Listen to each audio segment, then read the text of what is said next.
നമസ്കാരം. എന്തിനായിരിക്കും യുദ്ധം നിർത്തുന്നതിന് വേണ്ടി അമേരിക്ക മുറവിളി കൂട്ടുന്നത്?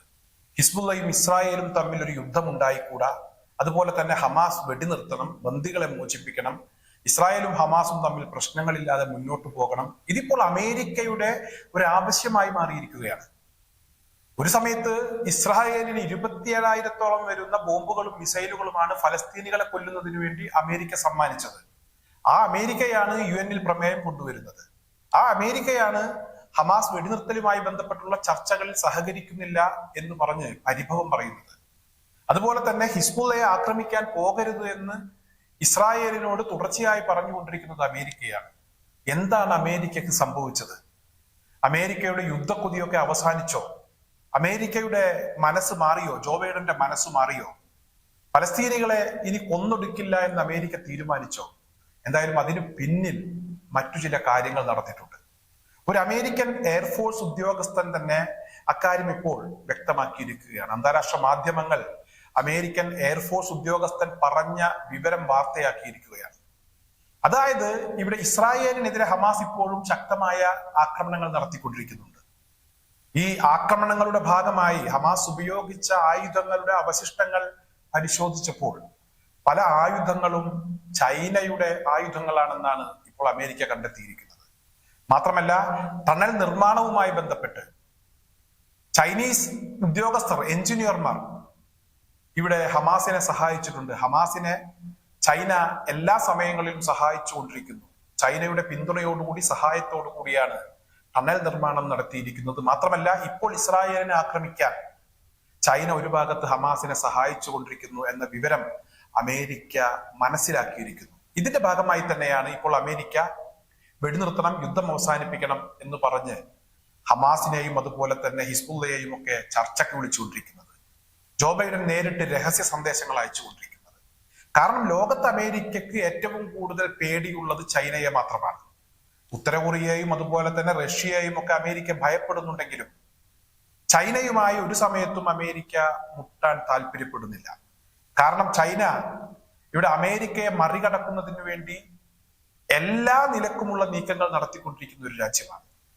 അവർക്ക് അതിനുള്ള ശക്തിയുണ്ട്. എന്തായാലും അമേരിക്കയുടെ മുകളിലാണ് ഞങ്ങൾ എന്ന് കാണിക്കാൻ ഒരു അവസരം കിട്ടിയാൽ പിന്നെ കാത്തു നിൽക്കാൻ സാധ്യതയില്ല. അതാണ് ചൈനയുടെ നിലപാട്. അതുകൊണ്ട് തന്നെ ചൈനയെ അമേരിക്ക നന്നായി പേടിക്കുന്നുണ്ട്. ആ ചൈന ഹമാസിനെ കാലങ്ങളായി സഹായിക്കുന്നു എന്നുള്ളത് തന്നെയാണ് ഇപ്പോൾ അമേരിക്കയെ വല്ലാതെ പേടിപ്പിച്ചിരിക്കുന്നത്. അതിന്റെ ഭാഗമായി തന്നെയാണ് അമേരിക്ക വെടിനിർത്തണം എന്ന് ഹമാസിനോടും അതുപോലെ തന്നെ ഹിസ്ബുള്ളയോടും ഒക്കെ അഭ്യർത്ഥിച്ചുകൊണ്ടിരിക്കുന്നത്. ഇസ്രായേലിനോട് ഇനി പ്രശ്നത്തിലേക്ക് പോകരുത് എന്ന് അമേരിക്ക തുടർച്ചയായി പറഞ്ഞുകൊണ്ടിരിക്കുന്നത് ഈ ചൈനീസ് പേടി കൊണ്ടാണ്. എന്തായാലും അമേരിക്ക പറഞ്ഞ കാര്യം അങ്ങനെ സ്വീകരിക്കാനൊന്നും ഹമാസ് തയ്യാറായിട്ടില്ല.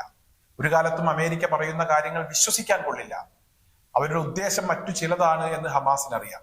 എന്നിരുന്നാൽ പോലും മാന്യമായ ഒരു കരാറുമായി അമേരിക്ക മുന്നോട്ട് വരികയാണെങ്കിൽ അത് പരിഗണിക്കാമെന്ന് തന്നെയാണ് ഇവിടെ ഹമാസ് നേതാവ് ഒസാമ ഹംദാൻ വ്യക്തമാക്കിയിരിക്കുന്നത്.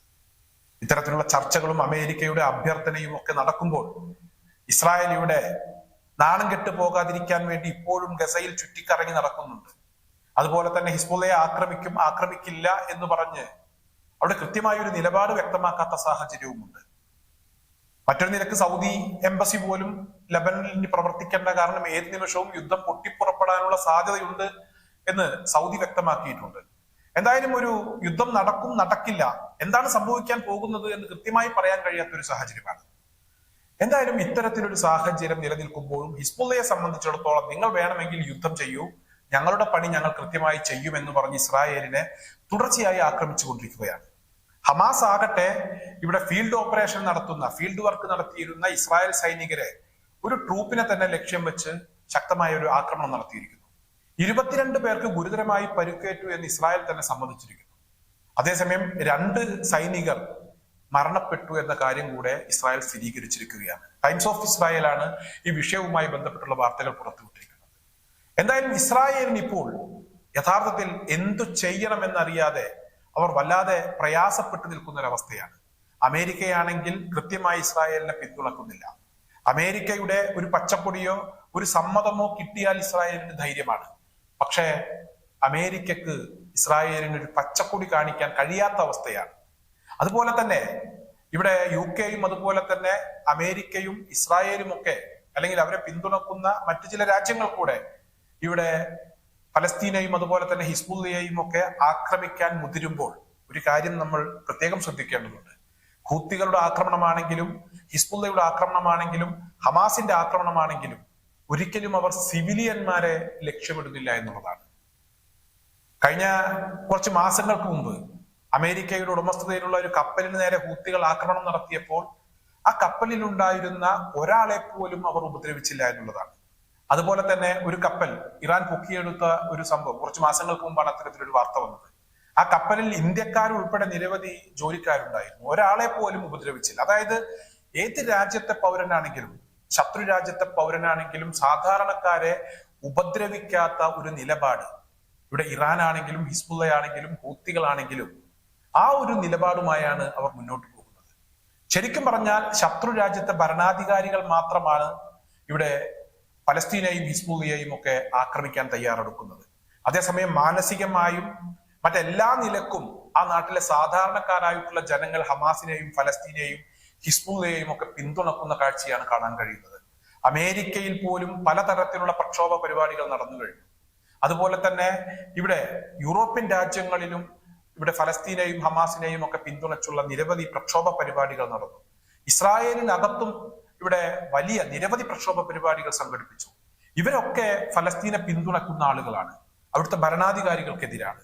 അതായത് ശത്രു രാജ്യത്തെ സാധാരണക്കാരായിട്ടുള്ള ആളുകൾ പോലും, പൗരന്മാർ പോലും ഇവിടെ ഇസ്രായേലിന്റെയും അമേരിക്കയുടെയും ഒക്കെ ഭരണാധികാരികളുടെ ശത്രുക്കളായിട്ടുള്ള ഫലസ്തീനെയും ഹമാസിനെയും ഹിസ്ബുള്ളയെയും ഒക്കെ പിന്തുണക്കുന്ന ഒരു സാഹചര്യവും ഇപ്പോൾ നിലവിലുണ്ട്. അതായത് ശരിക്കും പറഞ്ഞാൽ സ്വന്തം രാജ്യത്ത് പോലും നിലനിൽപ്പില്ലാത്ത, വളരെ പ്രയാസം അനുഭവിക്കുന്ന ഒരു വിഭാഗമായി പോയി അമേരിക്കയിലെ ജോ ബൈഡൻ ആണെങ്കിലും അതുപോലെ തന്നെ ഇസ്രായേലിലെ ബെഞ്ചമിൻ നെതന്യാഹു ആണെങ്കിലും UK ഭരണാധികാരികളാണെങ്കിലും. അതുകൊണ്ട് തന്നെ അവരിപ്പോൾ മാറി ചിന്തിക്കാൻ അവർ നിർബന്ധിതരായിരിക്കുന്നു. മറ്റൊരു ഭാഗത്ത് ചൈന അമേരിക്കയെ പേടിപ്പിക്കുന്ന തരത്തിലുള്ള നിലപാടുകൾ എടുക്കുമ്പോഴും സ്വന്തം രാജ്യത്തെ പൗരന്മാർ പോലും അമേരിക്കയെ കൈയൊഴിയുന്ന ഒരു സാഹചര്യം നിലവിലുണ്ട്, അല്ലെങ്കിൽ ഇസ്രായേൽ ഭരണാധികാരികളെ കൈയൊഴിയുന്ന ഒരു സാഹചര്യം നിലവിലുണ്ട്. ഇത് വലിയ രീതിയിലുള്ള ഒരു കുഴപ്പത്തിലേക്ക് കാര്യങ്ങളെ കൊണ്ടുചെന്ന് എത്തിക്കുമെന്ന് മനസ്സിലായത് കൊണ്ട് മാത്രമാണ് സമാധാനത്തിന്റെ വെള്ളരിപ്രാവായി ജോ ബൈഡൻ ഇപ്പോൾ അവതരിച്ചിരിക്കുന്നത്. ഇവിടെ ഫലസ്തീനിലെ കെട്ടിടങ്ങൾക്കടിയിൽ കിടക്കുന്ന പിഞ്ചു മക്കൾ, ആ പിഞ്ചു മക്കളെയൊക്കെ കൊന്നൊടുക്കുന്നതിന് വേണ്ടി ഇവിടെ ഇസ്രായേലിനെ സഹായിച്ചത് അമേരിക്കയാണ്. 27,000 ആയുധങ്ങൾ എന്ന് പറയുമ്പോൾ, ബോംബുകൾ, മിസൈലുകൾ എന്ന് പറയുമ്പോൾ അതിൽ രണ്ടാം ലോക മഹായുദ്ധകാലത്ത് ഉപയോഗിച്ച ഏറ്റവും പ്രഹരശേഷിയുള്ള ആയുധങ്ങൾ അതിൽ ഉൾപ്പെടുന്നുണ്ട്. എന്തായാലും ഇപ്പോൾ ഇസ്രായേലിന് അത്തരത്തിലുള്ള ആയുധങ്ങൾ കൊടുക്കാൻ അമേരിക്ക മടിക്കുന്നതിന്റെ ഏറ്റവും പ്രധാനപ്പെട്ട കാരണം മറ്റൊരു ഭാഗത്ത് ചൈന ശക്തമായി ഹമാസിനൊപ്പം ഇറങ്ങിക്കഴിഞ്ഞു എന്ന് മനസ്സിലാക്കിയത് കൊണ്ട് മാത്രമാണ്.